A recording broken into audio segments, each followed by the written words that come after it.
Hello everyone. आज हम जिस चीज़ का डिस्कस करेंगे वह है ऑक्सीजन फैमिली के इलेक्ट्रॉनिक कॉन्फ़िगरेशन के बाद उसके फिजिकल और केमिकल प्रॉपर्टी का डिस्कशन करेंगे। मेन इंपॉर्टेंट है इसमें इलेक्ट्रॉनिक कॉन्फ़िगरेशन, क्योंकि ये एक मेन कॉन्सेप्ट जो होता है किसी भी चीज़ को सीखने का। देखिए, अगर हम केमिकल प्रॉपर्टी की बात करेंगे तो उसके लिए हमें इलेक्ट्रॉनिक कॉन्फ़िगरेशन की जानकारी होनी चाहिए, तभी हम इनकी केमिकल प्रॉपर्टी का डिस्कशन कर सकते हैं। तो अभी हम समझते हैं इसका इलेक्ट्रॉनिक कॉन्फ़िगरेशन क्या है। ग्रुप 16 एलिमेंट है, तो ग्रुप 16 एलिमेंट वाले में क्या होगा? ग्रुप 16 एलिमेंट है, हम ऑक्सीजन की बात कर रहे हैं, O8 की बात कर रहे हैं। मैं आपको एक का दिखा रहा हूँ, आपको इजीली समझ में आएगा। तो स्टार्ट क्या होता है? 1s2, 2s2 और 2p4। अगर आप देखेंगे इसके बाद कितने वैलेंस इलेक्ट्रॉन है, इसके बाद जो वैलेंस इलेक्ट्रॉन है वो कितने हैं आपके? 6 हैं। दिख रहा है ना, 2 और 4 6 से दिख रहा है। अगर हम इसके बाद बोलेंगे इसकी अगर हम इसकी वैलेंसी बोलेंगे, अगर कंबाइनिंग कैपेसिटी की बात करें तो ये 2 यानी कि 2, अगर इसे 2 और मिल जाएंगे यहाँ से 2p6 हो जाएगा, तो ये क्या हो जाएगा? ये स्टेबिलिटी की ओर चला जाएगा। ठीक है, तो अगर हम बात करें इसके इलेक्ट्रॉनिक कॉन्फ़िगरेशन की बात करें तो ये सारे एलिमेंट्स के उसमें क्या होगा? ये पीरियड 2 को बिलोंग कर रहा है, आपको दिख रहा होगा। पीरियड 2 से स्टार्ट हो जाता है हमारा ऑक्सीजन फैमिली, 2 दिख रहा है आपको यहाँ से। तो अब अगला जो होगा इसके बाद क्या होगा? 3s2, 3p4। नेक्स्ट क्या होगा? 4s2, 4p4, फिर वही 5s2, 5p4। तो लास्ट का जो इलेक्ट्रॉनिक कॉन्फ़िगरेशन वो रहने वाला, वो क्या रहने वाला है? यानी कि S2R4। अगर हम देखेंगे तो कैसा है? NH2NP4 फैमिली को बिलोंग करता है। ठीक है, NH2NP4, इस बात को समझना। तो ये हमारी जो फैमिली है ये बता रही है NH2NP4 फैमिली को बता रही है, इसका इलेक्ट्रॉनिक कॉन्फ़िगरेशन है। ठीक है, तो आप इसका इलेक्ट्रॉनिक कॉन्फ़िगरेशन करते चले जाएंगे तो आपको नेक्स्ट सीरीज इसकी मिलती चली जाएगी। ठीक है, ये तो है इसका इलेक्ट्रॉनिक कॉन्फ़िगरेशन था। ठीक है ना, अब हम इसका डिस्कस करते हैं इसकी फिजिकल प्रॉपर्टी के बारे में। थोड़ा इसकी फिजिकल प्रॉपर्टी समझ लेते हैं। ग्रुप 16 में अगर आप देखेंगे, जैसे मैंने बोला आपके ऑक्सीजन, सल्फर, सेलेनियम, टेलेनियम और पोलेनियम, इसकी बात करें कि जो आपको दिख रहा होगा ऑक्सीजन और सल्फर, ये नॉन मेटल्स हैं आपके, ये दोनों तो आपके नॉन मेटल हैं। ठीक है ना, और सेलेनियम और टेलेनियम आपके जो दिख रहा होगा ये मेटलॉइड्स के अंदर आ जाता है। ठीक है ना, और जो पोलेनियम है आपका वो एक मेटल है। ठीक है ना, वो रेडियो एक्टिव मेटल के अंदर आता है, वो ये क्या है? मेटल है। ये आपके क्या है? नॉन मेटल है। ये आपके मेटलॉइड्स हैं और ये आपका क्या है? एक मेटल है। ठीक है, ये मेटलॉइड्स हो गया। ठीक है, ये आपका क्या है? एक मेटल है। इस बात को समझना। ठीक, अब जो पोलेनियम है वो रेडियो एक्टिव डीके के बाद मिलता है और इसकी बहुत शॉर्ट लाइफ होती है। लगभग ये हम बोल सकते हैं 13.8 डेज में फिर से क्या हो जाता है? डीके हो जाता है, टूट जाता है, फिर नहीं मिलता है। तो इसकी बहुत शॉर्ट लाइफ होती है क्योंकि यूरेनियम और थोरियम से हमें मिलता है। ठीक, अच्छा, और एक चीज और इसमें इंपॉर्टेंट ये है कि जितने भी एलिमेंट हैं ये एल्डोट्रॉपी एग्जिस्ट करते हैं, यानी कि चाहे ऑक्सीजन हो, सेलेनियम हो, सल्फर हो, टेलेनियम हो, ये सारे जितने भी एलिमेंट्स हैं इसमें ये सब एल्डोट्रॉपी एग्जिबिट करते हैं।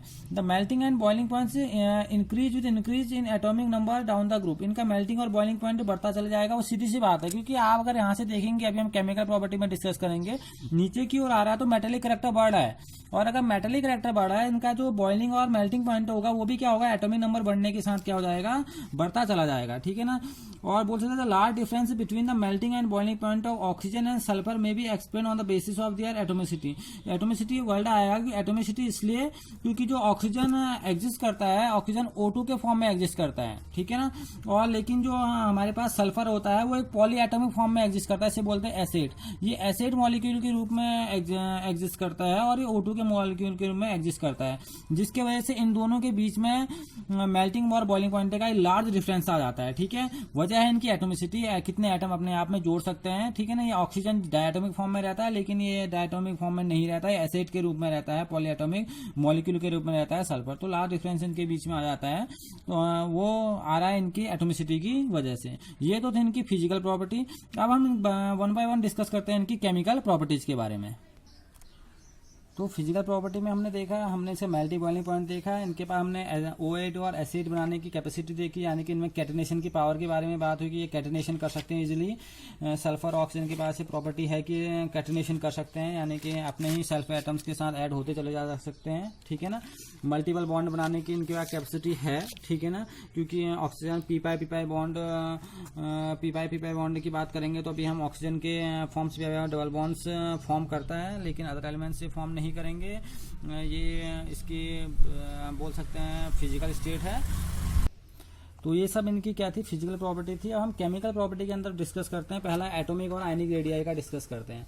अगर एटॉमिक और आयनिक रेडियाई के बारे देखेंगे, इनके एटॉमिक नंबर क्या हो रहे हैं, डाउन द, यानी कि क्या हो रहे हैं, स्टार्ट हो रहे हैं, यानी कि जब ऑक्सीजन से कहाँ तक जाते हैं हम जानते हैं, पोलोनियम से जानते हैं। एटॉमिक नंबर क्या हो रहा है, इनका बढ़ता चला जा रहा है। अगर एटॉमिक नंबर इनका बढ़ रहा है तो हम बोल सकते हैं जो इनकी एटॉमिक रेडियाई होती है, एटॉमिक रेडियाई होगी, वो भी क्या होगी, बढ़ते चले जाएगी एटॉमिक आयनिक रेडियाई। क्योंकि क्या हो रहा है, नंबर ऑफ सेल्स क्या हो रही है, बढ़ते चले जा रही है। ऑक्सीजन का नंबर ऑफ सेल्स कम है, फिर उसके बाद सल्फर के बाद ज्यादा है, सेलेनियम के बाद ज्यादा, टेलियम के बाद ज्यादा, पोलोनियम के बाद सबसे ज्यादा।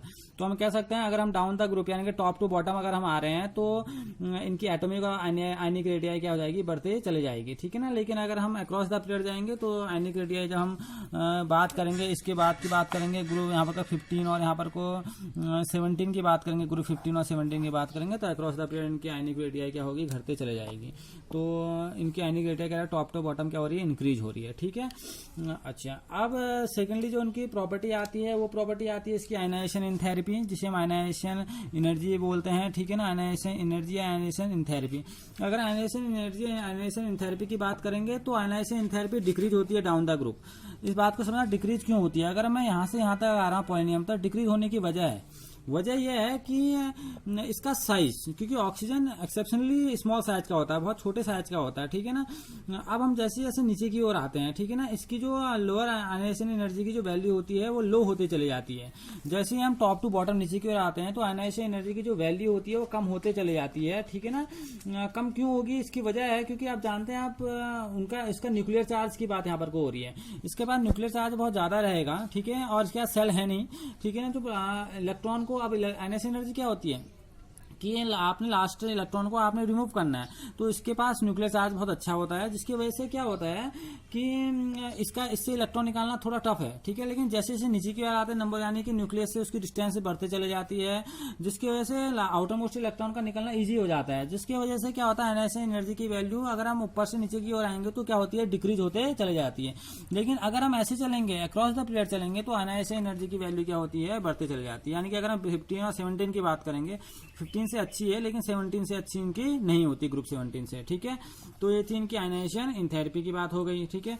अब जो इसमें सेकेंडली आता है वो आता है, इसी को अगर मैं थोड़ा आगे बढ़ाऊं, इसे बोला जाता है इलेक्ट्रॉन एफिनिटी या इलेक्ट्रॉन गेन एंथैल्पी। अगर इलेक्ट्रॉन गेन एंथैल्पी देखेंगे, इस कॉन्सेप्ट को अगर हम समझेंगे तो यहाँ पर कोई कॉन्सेप्ट थोड़ा अलग है, ठीक है ना। देखिए होता क्या है, इस कॉन्सेप्ट को समझने से पहले मैं आपको एक कॉन्सेप्ट बता रहा हूँ, वो है आपका इलेक्ट्रोनेगेटिविटी का। पहले मैं आपको बता दूं इसमें इलेक्ट्रोनेगेटिविटी, जो इलेक्ट्रोनेगेटिविटी होती है वो क्या है एक्चुअल में। इलेक्ट्रोनेगेटिविटी में क्या होता है कि फ्लोरीन के बाद ऑक्सीजन सबसे हाईली इलेक्ट्रोनेगेटिव एलिमेंट होता है। तो इलेक्ट्रोनेगेटिविटी की बात करें तो इलेक्ट्रोनेगेटिविटी ये हेलोजन के बाद सेकंड ऐसा ग्रुप है जिसकी इलेक्ट्रोनेगेटिविटी सबसे अच्छी, यानी कि फ्लोरीन की सबसे अच्छी इलेक्ट्रोनेगेटिविटी होती है, उसके बाद ऑक्सीजन ही हाईली इलेक्ट्रोनेगेटिव एलिमेंट होता है, ठीक है। तो ऑक्सीजन की इलेक्ट्रोनेगेटिविटी बहुत अच्छी होती है, जिसकी वजह से क्या होता है कि इलेक्ट्रोनेगेटिव मतलब क्या होता है, एक टेंडेंसी दूसरे के इलेक्ट्रॉन को अपने में ले लेने की, एक्सेप्ट कर लेने की टेंडेंसी होती है, ठीक है ना। और इलेक्ट्रोनेगेटिविटी क्या होती है, ये डाउन द ग्रुप यानी कि top to bottom electronegativity decrease होते चले जाती है। यानी कि सबसे ज्यादा ऑक्सीजन की होगी, सल्फर की और कम, फिर और कम, नीचे की हम लास्ट वाला पोलोनियम आपका क्या है, वो तो मेटल है ना, तो उसकी वो तो इलेक्ट्रोनेगेटिव होने से रहा, वो क्या होता है, वो होता है इलेक्ट्रोपॉजिटिव एलिमेंट होता है। तो अगर आप नीचे की ओर आएंगे तो इलेक्ट्रोनेगेटिविटी धीरे करके क्या होती है, डिक्रीज होते चले जाती है, ठीक है। यानी कि ऑक्सीजन सबसे अच्छा इलेक्ट्रोनेगेटिव एलिमेंट होता है अपने ग्रुप में, ठीक है। और डिक्रीज हो रही, जैसे आपका एटॉमिक नंबर क्या हो रहा है, बढ़ते चले जा रहा है, वैसे इलेक्ट्रोनेगेटिविटी डिक्रीज होते चले जा रही है, ठीक है ना। और यही बोल सकते हैं कि जो इसका मेटेलिक करेक्टर है, इसका जो मेटेलिक करेक्टर है वो इंक्रीज होते चले जा रहा है। अगर आप देखेंगे down the group metallic character बढ़ रहा है, यानी कि मेटेलिक करेक्टर बढ़ रहा है क्योंकि नॉन मेटेलिक करेक्टर क्या हो रहा है, घट रहा है इसका। तो ऑक्सीजन क्या होता है, हाईली इलेक्ट्रोनेगेटिव एलिमेंट, ये एक टेंडेंसी है। और इलेक्ट्रॉन गेन एंथैल्पी एक प्रॉपर्टी होती है, इस बात को समझना। अब मैंने बोला कि ऑक्सीजन क्या होता है, ऑक्सीजन हाईली इलेक्ट्रोनेगेटिव एलिमेंट है अपने ग्रुप में, तो होता है क्या इलेक्ट्रॉन गेन एंथैल्पी। देखिए इसका इलेक्ट्रॉनिक कन्फिगरेशन होता है NH2Np4। देखिए इसको 2 इलेक्ट्रॉन चाहिए स्टेबल इलेक्ट्रॉनिक कन्फिगरेशन पाने के लिए, यानी कि नोबल गैस कन्फिगरेशन पाने के लिए इसे 2 इलेक्ट्रॉन चाहिए। और मैंने आपको बताया इसमें ऑक्सीजन है, आपके पास सल्फर है, ये तो बहुत अच्छे एलिमेंट है जिनकी इलेक्ट्रोनेगेटिविटी बहुत अच्छी होती है। होती है। अब इलेक्ट्रोनेगेटिविटी टेंडेंसी है दूसरे के इलेक्ट्रॉन को ले लेने की, तो इनके पास ये बहुत हायर टेंडेंसी होती है कि ये क्या कर रहे हैं, दो इलेक्ट्रॉन इजीली क्या कर लें, एक्सेप्ट कर लें और इलेक्ट्रॉन क्या कर लें, स्टेबल इलेक्ट्रॉनिक कन्फिगरेशन बना लें। तो इसका एक कैसा नेचर है, कॉम्पैक्ट नेचर है बोल सकते हैं हम इसका। तो कह सकते हैं because of the compact nature of oxygen it has less negative electron gain enthalpy than sulphur, however from sulphur onwards the value again becomes less negative up to polonium. तो ये अलग सा नेचर है इसका इलेक्ट्रॉन गेन एंथैल्पी का। तो हम बोल सकते हैं जो ग्रुप 16 के जो एलिमेंट हैं उनके पास दो एलिमेंट कम है नोबल गैस पाने के लिए, तो उनके पास हाई टेंडेंसी होती है एडिशनल इलेक्ट्रॉनों को अपने में ऐड करने की, ठीक है, जिसके वजह से हम बोल सकते हैं large negative electron gain enthalpy for next to halogen. यानी कि हेलोजन के बाद सबसे ज्यादा अगर आप बोलेंगे इलेक्ट्रॉन गेन एंथैल्पी की जो निगेटिव वैल्यू होती है वो किसकी होती है, ऑक्सीजन फैमिली की होती है। सबसे ज्यादा किसकी होती है, हेलोजन फैमिली की बात, जिसकी हम नेक्स्ट लेक्चर में बात करेंगे या आगे के सेशन में बात करेंगे ग्रुप 17 की।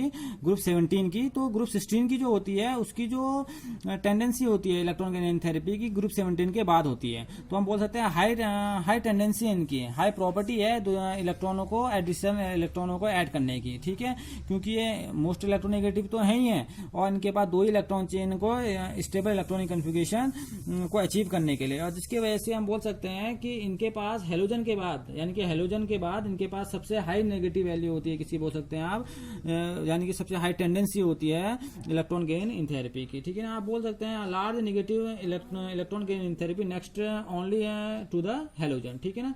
तो हम बोल सकते थे electron gain enthalpy of oxygen is however least negative in the group, ठीक है ना।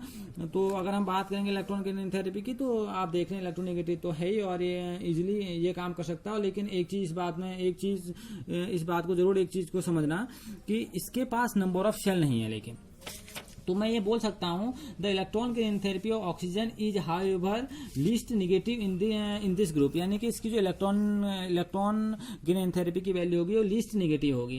क्यों होगी, क्योंकि इसका साइज बहुत छोटा है, ठीक है ना, साइज बहुत छोटा है, यानी कि इसके पास 2p की ही सेल है, ठीक है ना। अगर आप नेक्स्ट इलेक्ट्रॉन इसमें ऐड करेंगे तो इसमें क्या पैदा होगा, रिपल्सन पैदा होगा, ठीक है ना।